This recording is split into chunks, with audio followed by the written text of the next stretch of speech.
You're watching The Ready Writer, a show where I get to speak to writers of all different genres, mediums, and experiences.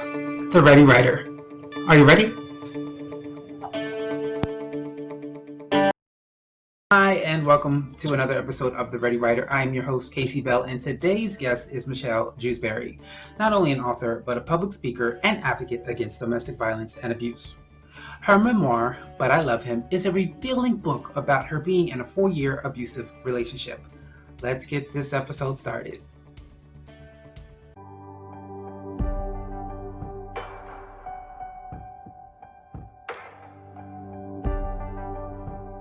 Our next guest is a domestic abuse survivor. Michelle Jewsbury is the founder of a nonprofit group called Unsilenced Voices. She's also the author of a new book titled But I Love Him. It's difficult, it's rough, it's raw, and it's real. What I went through, nobody should ever have to go through. And where I am now, I'm now able to help hundreds of thousands of people.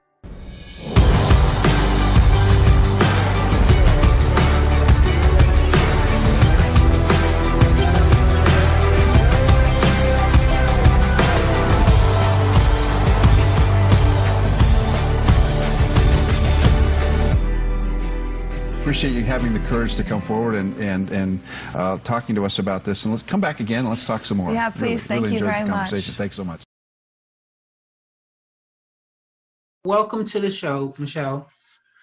So I just want to start right off from the beginning. So you wrote a book, But I Love Him. Can you please describe the events that happened in your life that led up to that book? Yeah, of course. First, I want to thank you, Casey, for allowing me to speak on your platform, and thank you for interviewing me.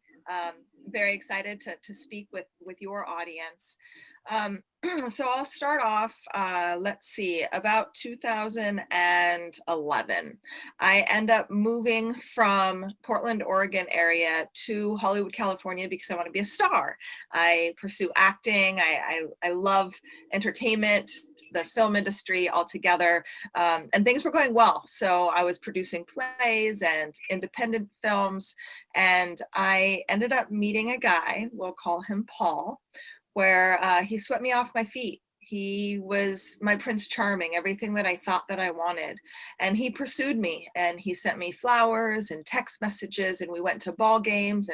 And if you know me at all, I know some people on the platform will know me. And I love the Dodgers, and I love the Dodgers because of going to so many baseball games with Paul. But about 4 months into that relationship, my head went through the drywall. And I didn't understand that that was the beginning stages of a domestic violence relationship. Well, I ended up staying with him for 4 years. And during those 4 years, I endured psychological manipulation, physical violence, emotional abuse, and financial abuse.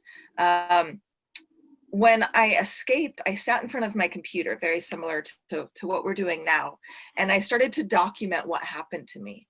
And when I started to write, it came out in first a play format, and I ended up writing a 65-minute solo show with the same title as my book called But I Love Him, debuted that in 2016 at the Whitefire Solo Fest, and then later on that year in the Hollywood Fringe Festival. And then from there, I discovered that I needed to do more. So many people started coming up to me and telling me their stories about domestic violence and sexual assault and human trafficking.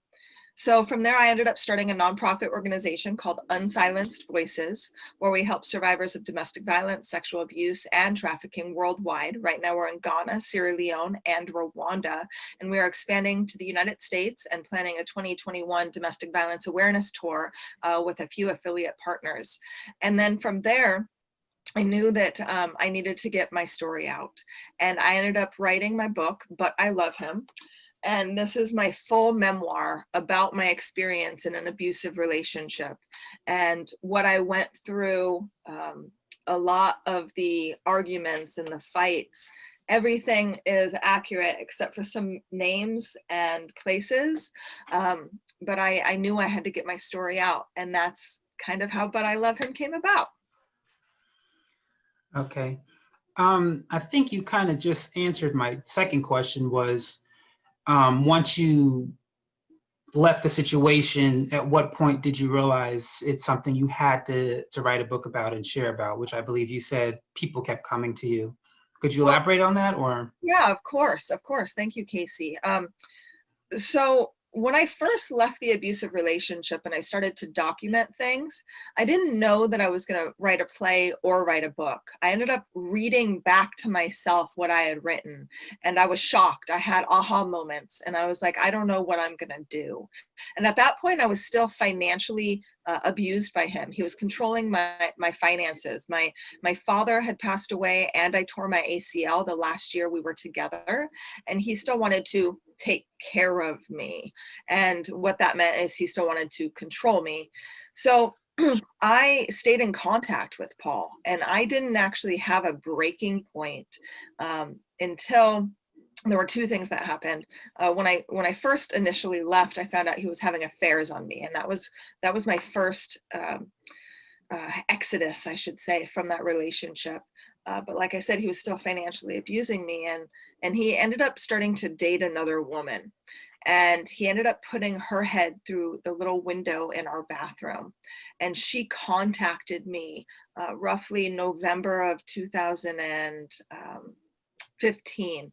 And when she contacted me, I had a decision to make. And that decision was either I speak up, I write my story, I help other people, or I continue to be manipulated. And that was my breaking point. That was when I decided I am going to speak up for those who can't speak for themselves. And that's kind of the trigger. That's what propelled me forward to write my story. Okay. I'm kind of asking this question for someone else who's in the process of writing their memoir.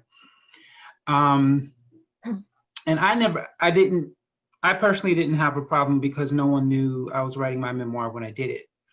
But was there any concerns or fears you had of, even though we changed names, blah, blah, blah, blah, of people who know who you're talking about, who might have a problem with you talking about it? Did you ever say, well, I can't do this because they might say something, the family of this individual might have a problem with me, they might try to attack me, et cetera, et cetera.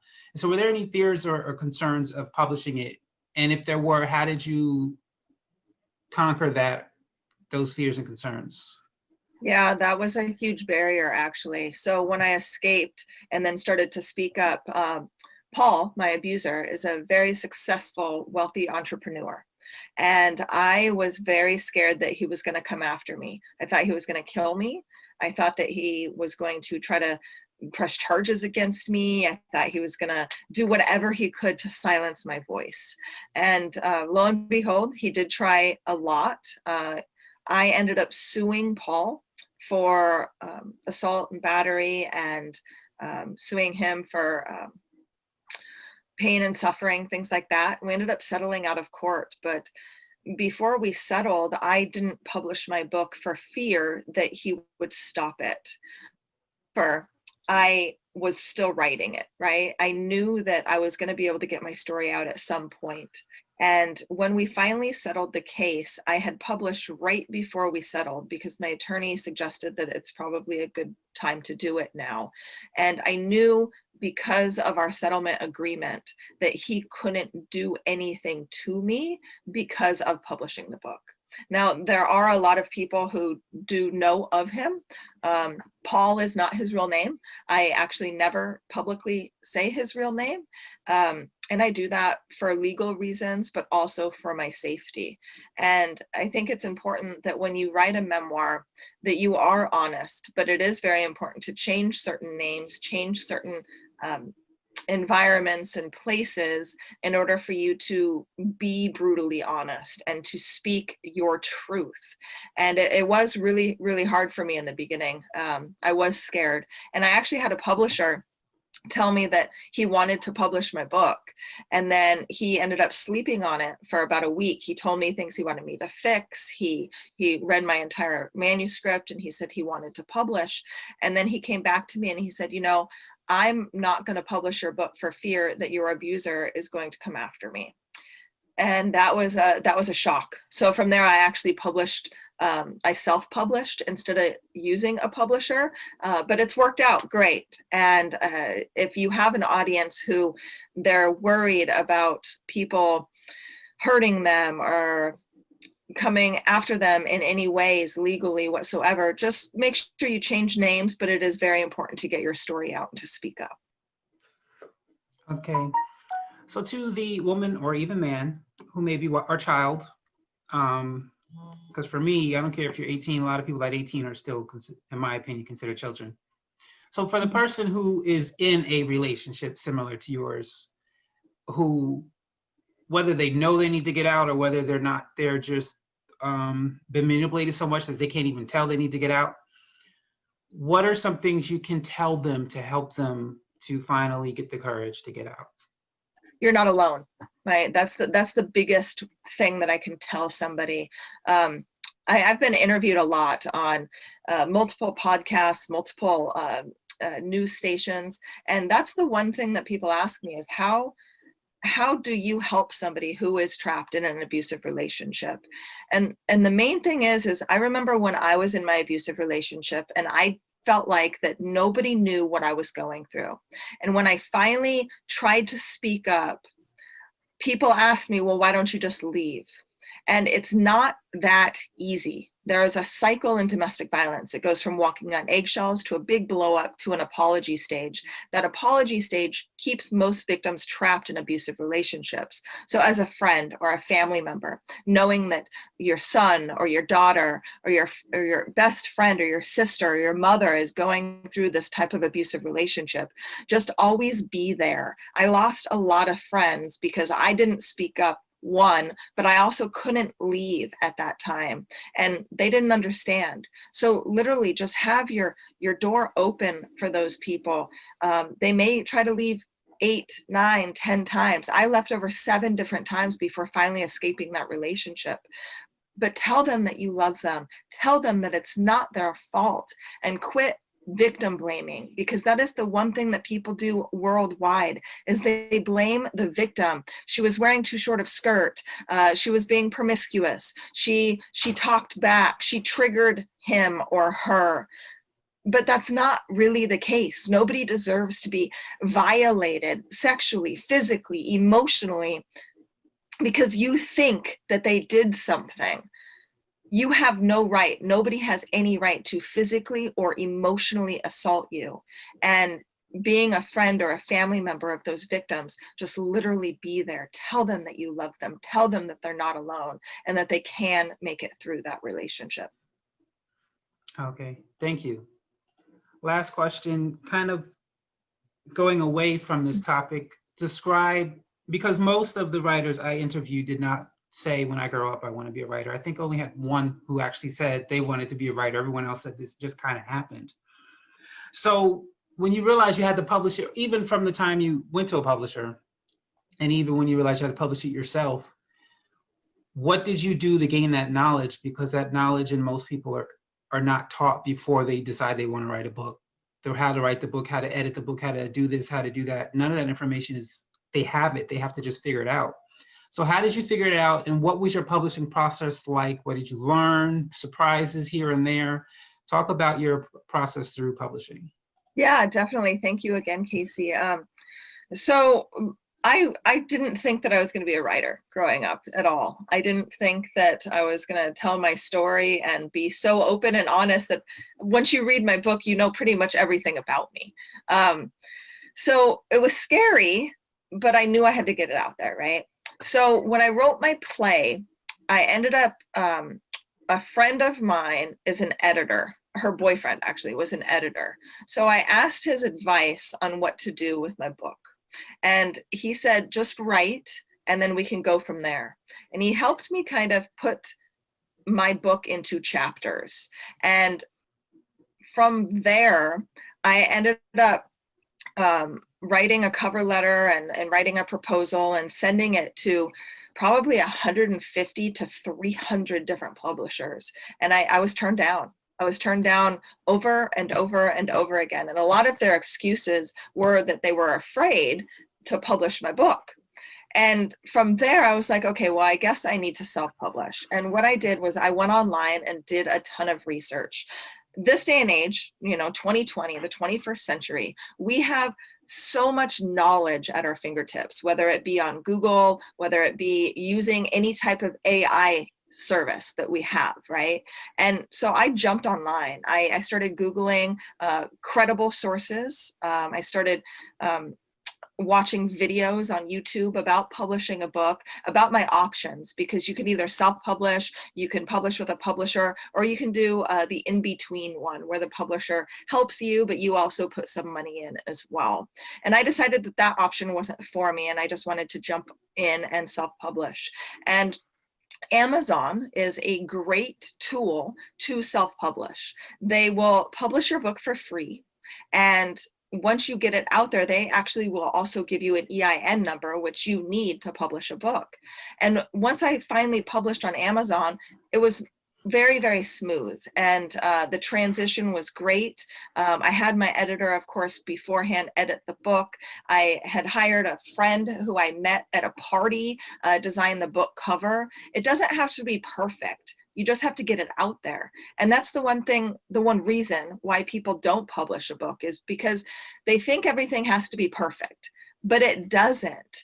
The thing is if you just take that step forward and you swallow your pride and you really take that risk and you just say, screw it, I'm going to do this. I'm just going to publish my book. It doesn't have to be perfect. You never know how many people that you're going to impact with your story. And if it's okay with you, Casey, I would love to gift your audience a digital download of the introduction of my book.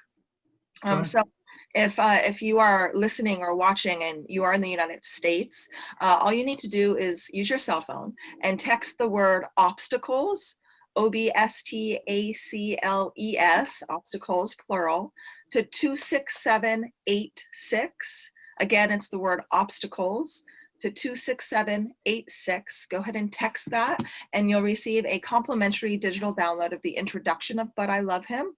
And from there, you can purchase it if you'd like to. You can also contact me for questions. You can also reach me at michellejewsbury.com. Okay.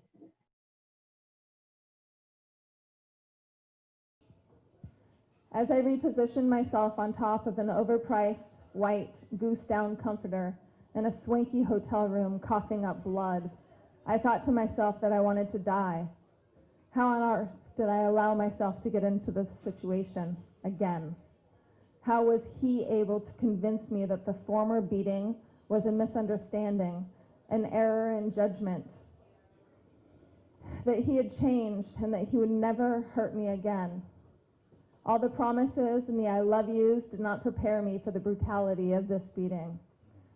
How did I love someone who physically and emotionally abused me? How did I love someone who got triggered by the smallest infraction, then transformed into a ferocious, violent monster with the capability to kill me? These are questions many domestic violence survivors have often asked themselves. I laid on the bed stoic, dazed, and without movement, in one of the most expensive hotel rooms on the Sunset Strip in Hollywood. I watched what my Prince Charming was going to do next, a mere blow to the face, a violent assault, or strangulation. I was naked, bare, and unprotected.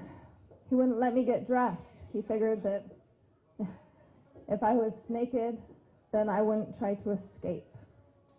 I wouldn't run because I had no clothes on. He came at me again, and I tried to breathe while feeling the constrictive force of his strong, masculine hands around my throat.